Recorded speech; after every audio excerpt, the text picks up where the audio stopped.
This grant started from the Deaf Health Task Force here at RIT-NTID, working with Gallaudet University. We knew that we needed more deaf people in the biomedical and behavioral science fields, as there aren't many there.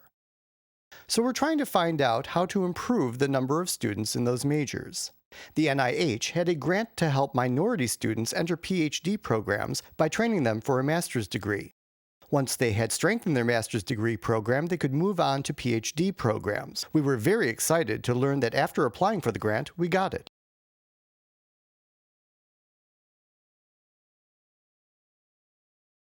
I feel mentoring is important because so far there haven't been very many deaf PhD students. The problem is, we don't have any role models on how to be a deaf scientist or what that looks like. Or how to use an interpreter at a conference. Or how to do bench work. Or how to use equipment while simultaneously looking at an interpreter. We feel that if you set up a program where deaf scientists who have been successful can show other students how to navigate academia, that will improve our chances of having more deaf scientists in the future.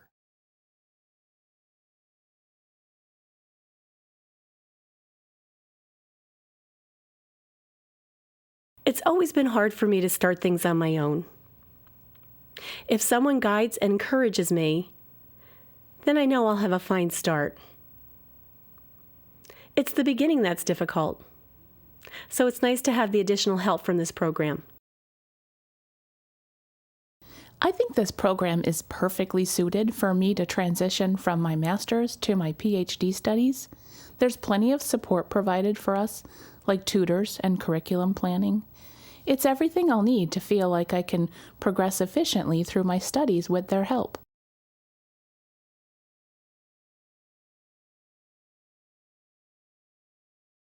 It does depend on the context.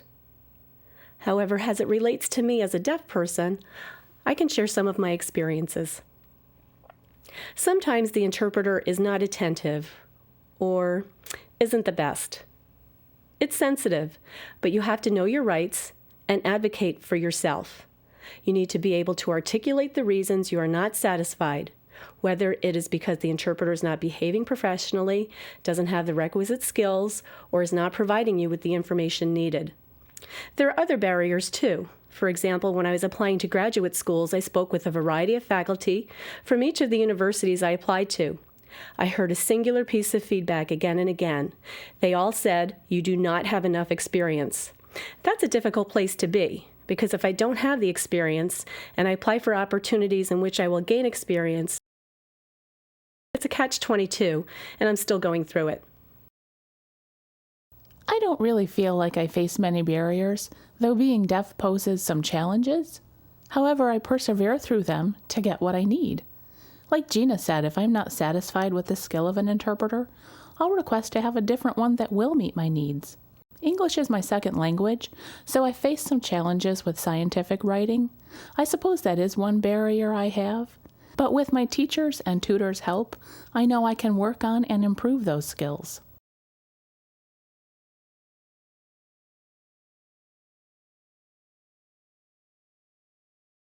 I'm interested in deaf research. I recently took a Linguistics of ASL course, and it was fascinating. There was one video in particular that we saw. It was about deaf and hearing children and their language acquisition. The video focused on bilingual language acquisition, regardless of hearing status. It showed that children who grow up in bilingual environments tend to process language simultaneously. For example, children who lived in homes where ASL and French were spoken signed in shorter sentences, and on the same day spoke French with shorter sentences as well. The study fascinated me.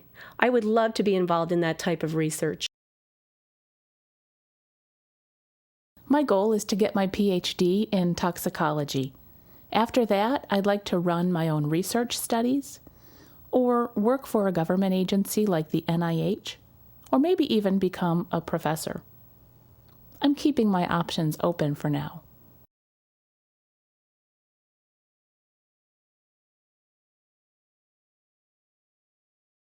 My advice for anyone who is enthusiastic about science is to look for a mentor, someone whose work they like, who they find interesting.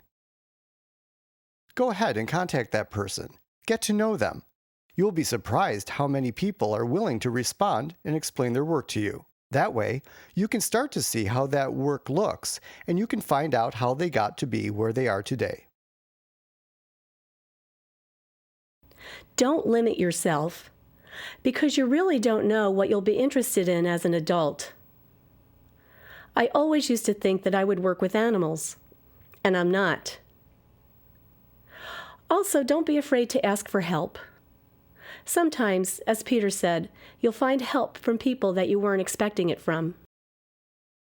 If you know you're interested in science, keep an open mind to all of the possibilities it offers. There are so many disciplines to choose from, so try them all.